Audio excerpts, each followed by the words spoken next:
Hello there, and welcome to, what is this, episode 7? Why am I even doing this bit? Okay.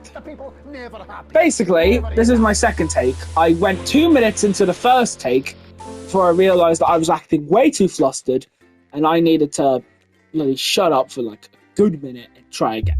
So, welcome to the Manslaughter Run, episode 7, day 913, an important review. You arrive at work a little early, despite a stressful journey in.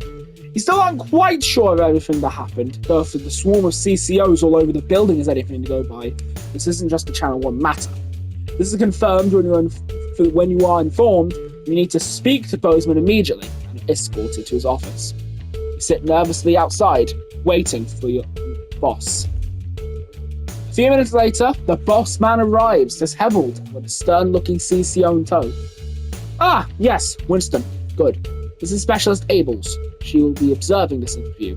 So please, come inside and take a seat. The ruddy-faced man bustles into his office and then leaves the door open for you to follow. A few times you've been here before, it was immaculate, with everything in its proper place.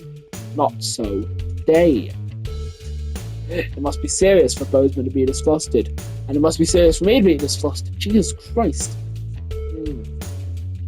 So, Alex, do you know why you're here today?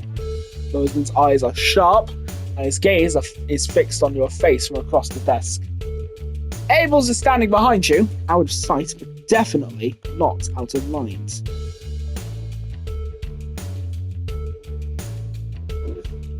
I assume to do with what happened with the swap last night. What happened last night was nothing short of the culmination of a heinous and outrageous campaign of terror that the Shots have been reaping on this nation and its territories. Bozeman shoots a glance behind you to your left, where your CCO observer is standing. And it is, of course, our duty to root out this rot wherever we find it, to prevent anything like last night happening ever again. I have been asked by Advance to perform interviews with all staff members involved, and will be submitting a personal review of your performance both during the incident in question and throughout your time here. This can only end well if his expression remains stern. Just tell the truth, Winston, and this will all be over soon. Arranging some papers, Bozeman clears his throat and begins. Obviously, a lot happened last night, and I have a number of interviews to conduct today, so I'd rather not waste any time. Be brief, clear, concise in your answers. So let's go at the beginning of the broadcast and work our way through. After the attack at the memorial, you seem to have portrayed the terrorist in quite sympathetic ways. Right. I showed what was happening. The news. That's our job, right? See. So you're saying it couldn't be helped? You had to show the aftermath as you did? I'll make sure to keep a note of that. Funny how unauthorized footage always seems to find your way into your broadcasts. Bozeman scribbles some notes down. The noise of his pen scratching into the notepad, punctuated only by the constant tick-tock of his ornate clock. Hopefully this will all be over soon. Reviewing the broadcast, we noticed something a little odd about a particular camera choice. It was while everyone else was talking. But, yes, here we are. Do you recognise this? For Flourish, Bozeman produces a leaflet from the notice board, places it on the desk in front of you. I assumed it was just part of the set. Why else would it have been there and on camera? So, saying the blame lies entirely with the crew on set, there's no way you could use your own judgment to determine it was unsuitable. You hear a disapproving grunt from the CCO behind you. Typical Winston, we shall see. Towards the end of the show, there seems to have been some issues with the sensor equipment. At this point, Bozeman pauses for a moment, putting a lid on his pen and placing it carefully on the desk, perpendicular to his notebook. How do you explain the fact you censored perfectly acceptable language during the final segment? I just do what the display tells me. It don't decide what's supposed to be censored. It would be a very strange coincidence that one of our key pieces of equipment were to develop a malfunction at the exact time supposed to attack. A disappointing but not unsurprising lapse by an incompetent employee seems much more likely. Bozeman! Bozeman, for God's sake! I suppose we won't know until maintenance have had a chance to check it out. Silence takes over as Bozeman writes some notes. How many questions will you have to answer?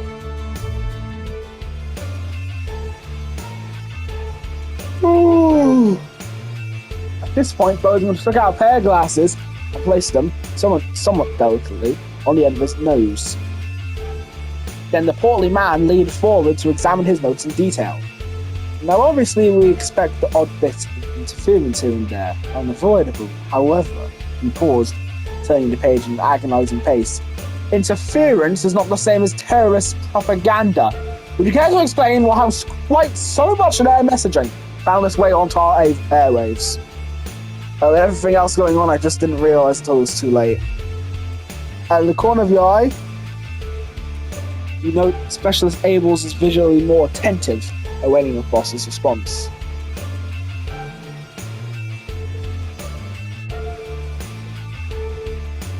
Ugh.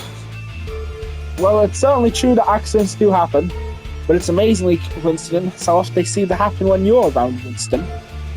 Bozeman's smile is anything but revealing. And Abel's glance towards you with a stare that can only be described as glacial. You offer a strained smile back. A loud creak breaks the glowing silence as Bozeman leans back into his chair.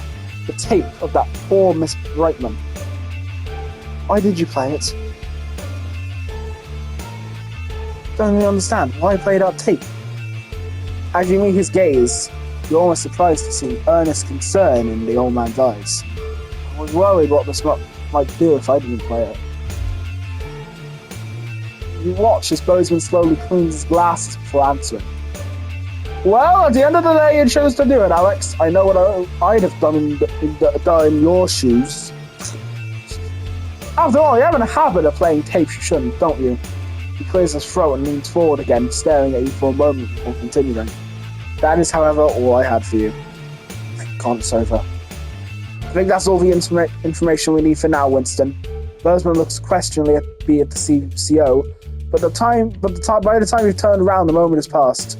Best you just go home for now. There's no more work for you until we get a new satellite tower up. But of course, don't leave town. I may have more questions for you following the other interviews.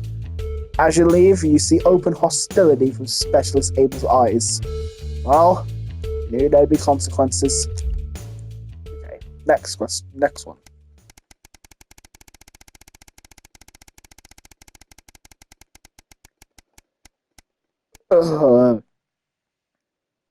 A message delivered. Here we go. The newspaper falls to the floor, slipping from your numb's hands. The headline whirling round and round your head. This can't be true. How could this be true? Has it really been 2 months since that day? You find yourself back there, rushing back home after a particularly long and stressful day at work. You're already late, but if you keep to the speed limit, there's no way you're going to hit the end of it. You could probably shave 10 minutes or so off the journey if you wanted. A little mad is better than a lot mad. Best put the pedal to the metal. It seems everything against you this evening. You have to stop at every traffic light, every stop sign, every junction between you and your destination. You're well over 45 minutes late by the time you finally pull up at the house, only to see a betterment vehicle parked outside, lights still flashing. What's this about? The CCOs are leading someone from your house to the van, your son's voice calling for you. Then the doors shut and it's driving away, the spinning lights blinding you as your vision starts to swim. Charlie. And now you're in the break room. People in work have started avoiding you. Some of the show's crew is giving you funny looks. Bozeman's even been micromanaging you less than usual. It's all just a misunderstanding. It will all be over soon. Charlie had always hated advance. The disruptor post up on his door had been a clear sign of that as anything else. But he was a good boy.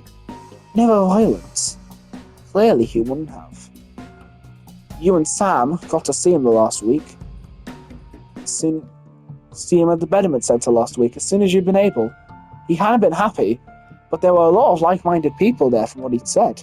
And there wasn't a harsh place like the good old prisons at least. But he hadn't suggested he'd been having problems. Just couldn't have happened. That headline. 5 simple words in bold black type. Disrupt terrorist dies in Betterment. Winston was particularly violent, attacking a Betterment mentor. Died in the infirmary after failed attempts at resuscitation. And the eternal question left unanswered. Was it his fault? Or yours? That is the penultimate person in Winston's family killed. All we have to do is later on, once we're done with this, kill Sam. Well, that's Charlie gone. It's time for the next one. Day 12-17.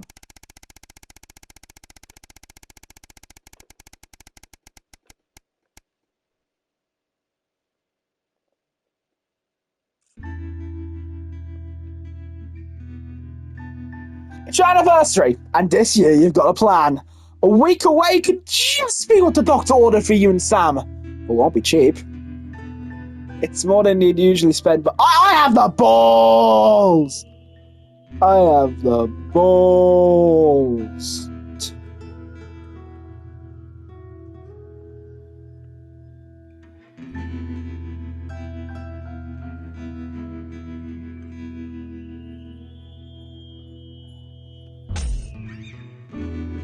Manageable debt.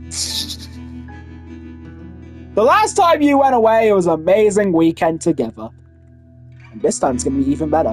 What better way to start it off than by going all out and cooking a nice meal from scratch? Fancy!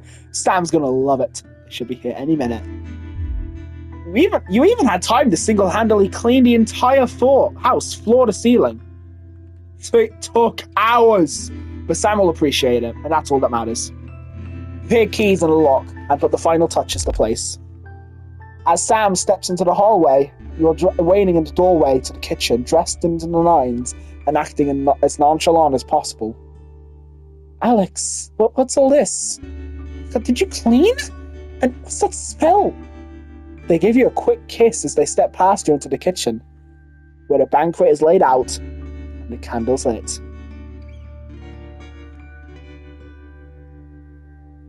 God, Alex. Happy anniversary, Sam. Sam turns to you, smiling and with tears in their eyes. Alex, it's perfect. You give Sam a kiss before pulling out their chair. The house never used to be this quiet. It's only since... Sam interrupts your thoughts, bringing you back to the present. You really didn't have to do this, Alex. I know, I wanted to. I love you, Sam. I love you too. They breathe, admiring the panoply of food prepared for them. Now, where on earth do I begin? They laugh as you pour the first glass of champagne of the evening. It's not the last. At least you've still got each other.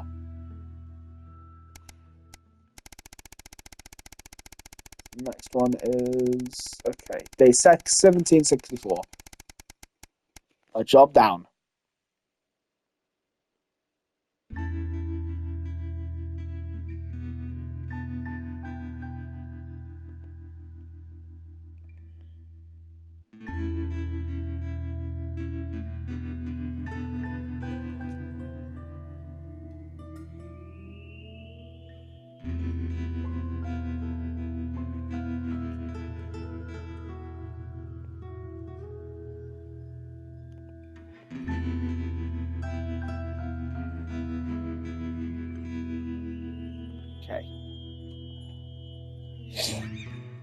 Everything's ready. You and Sam have been trying to watch Bullet Man for years. But you missed it in the cinemas, and it never seemed to be in stock when one of you went to pick it up, the VHS. Now you're just waiting for them to get home so you can start. You hear the front door open as you put a bowl of popcorn on the coffee table. We're all ready to go, get your butt in here! Sam comes in with a vacant stare, ignoring both film and Stacks as they sit down next to you. You actually have to nudge them to break this deep roar.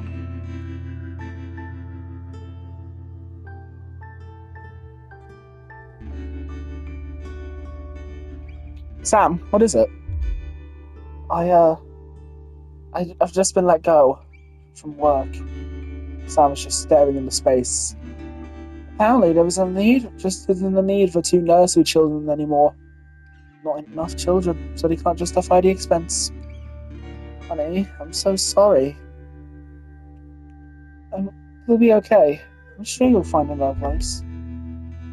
No, you don't get it. There just isn't that demand for younger teachers anymore. Not just here. Anywhere.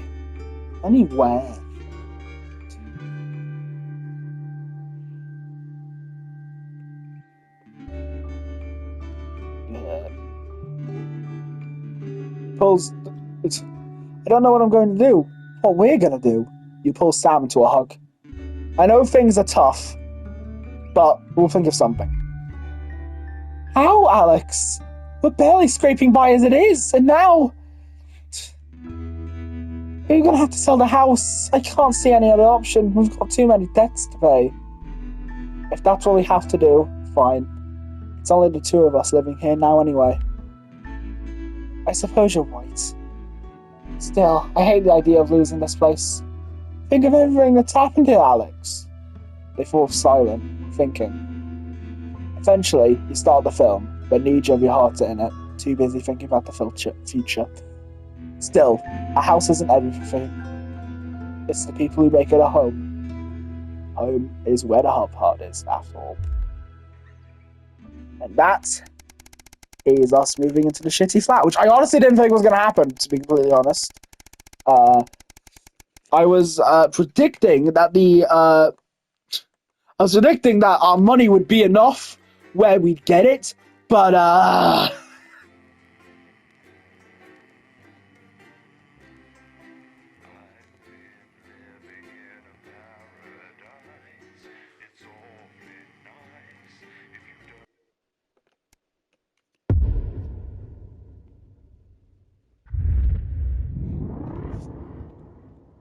anyway, day 1975, the Sterility. 3 years since the uprising. I know we don't see eye to eye on much, but things could be significantly worse.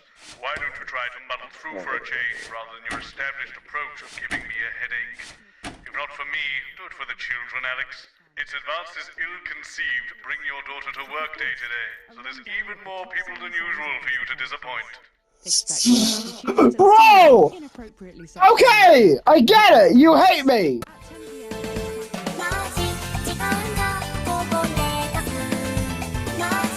Featuring up to 16 simultaneous colours. Monday's a myth. Really put the smile back on my face. Put the smile back on my face. It's from Drew in Humbersett. To take our minds off things, me and my partner have been building this house. That was the day I decided I'd never marry. And that's the secret to your long life? Oh no, I've been married 7 times. Divorced 8. There was a mix-up with number 3, you see. Yes, I'm just lucky. Okay, you married, got divorced, you married the same guy again, and then you got divorced again. Alfie, but in the uneven past, she'd have been locked up. Ah, yes! Serial killer!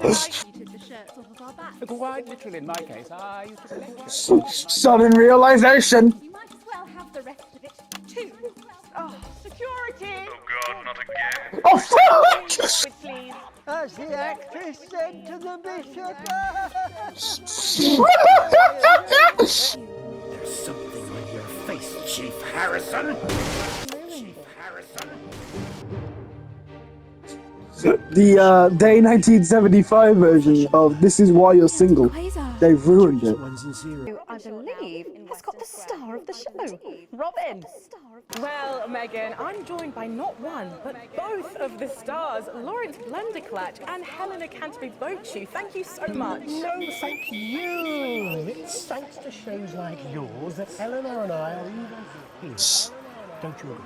Well, I couldn't. Absolutely right, darling. And you two have both become absolutely huge in the past couple of years, haven't you? Even huger, yes, that's right.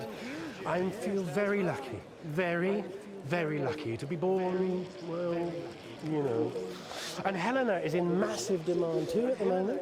She's still the face of a major cosmetics brand, and she's booked to do a one-woman Lear in the summer. Wow, it sounds like you're both very busy. How is a dead ghost doing this? No, I'm really not supposed to mention this, but we are doing a little something together. No. I'm playing a weathered starship captain from another galaxy, and Helena is my droid companion. But how does that work? I spend 7 hours in makeup. No, how does Helena play a droid? Oh, we just pop her on a roller skate. Wow.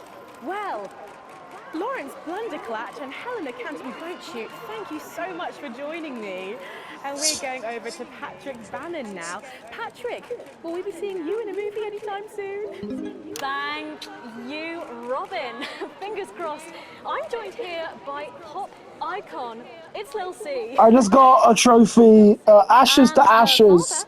Meet Helena Canterbury-Bochu at the red carpet. And Lil C was cool when I was like... Okay, who do we have next? I have no idea. Another fucking loony. And Jesus is a disrupt-loving I don't know, is it? I forgot what I played exactly on day one. You're right. 3 years ago. You agree with me? No, you're right, I don't like your opinion. But thankfully, we can go back to Patrick now, who has another familiar face to catch up with. Now, Patrick, what's the atmosphere like there? It's absolutely buzzing here, Megan. The anticipation is killing us. But a little birdie's told us that any moment now, we should get a glimpse of someone incredibly popular with our viewers. A favourite destination for many of the fans. Bumley? Yes, the mayor of Bumley. No way! The mayor of Bumley! The mayor of Bumley! Let's go! As you can tell, the atmosphere here really is something else. Here he is! It's the man himself, the mayor of Bumley! NNN, what's it been like since Bumley got so popular? Well, it's been wonderful. The tourism numbers have exploded thanks to the marketing campaign. Investors have ploughed millions into the town. We've got more Bumleyan jobs. It's brought more Bumleyan homes. We're very grateful. Of course, it's not all bums and roses. It's almost impossible to get a good look at the whole these days. The whole. Unbelievable. The whole. What a hole that would be.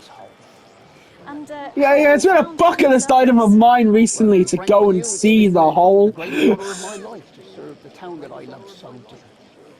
From the banks of the graceful Taint to the quiet elegance of the vomit-soaked car park outside the 24-hour petrol station. It's been a privilege. A pleasure. Oh, I'm loving this. And I can't thank the mayor enough for all he's done. Let's talk to the mayor now. Excuse me, sir. Can you tell us a bit of what it's like to be elected to such a prestigious office?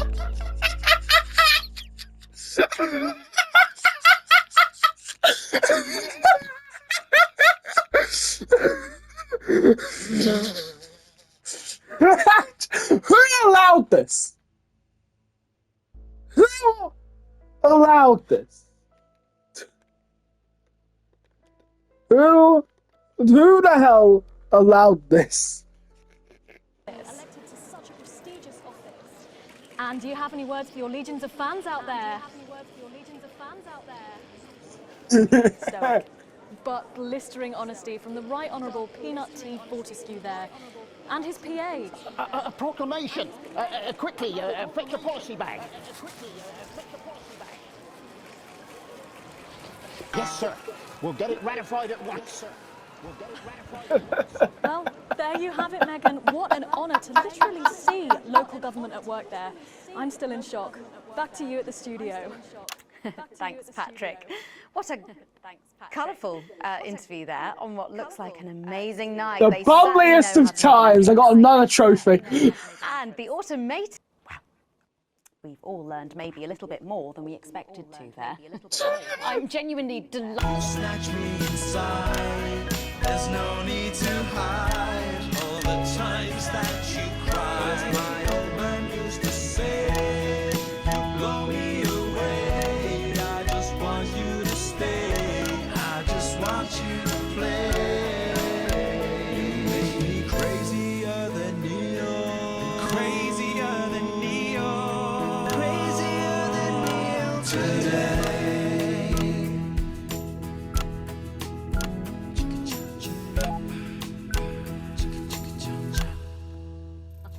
Wow. Well, fantastic. Thank you, Heat Rash. That was fantastic. That was actually really good. Best of Sure. luck. Thank you for coming. Oh, hello there.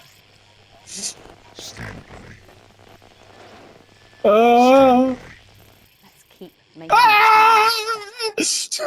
The return! For a steadfast society. Alright, that's the broadcast done. Obviously not a lot that we could do there, but we didn't see the mayor of Bumley, so that's all that matters to me. I received a small bonus. And Channel 1 still hates me. Oh, fantastic. Anyway, that is it.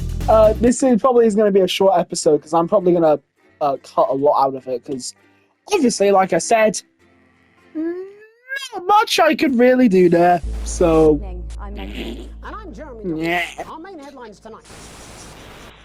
Starting! Anyway,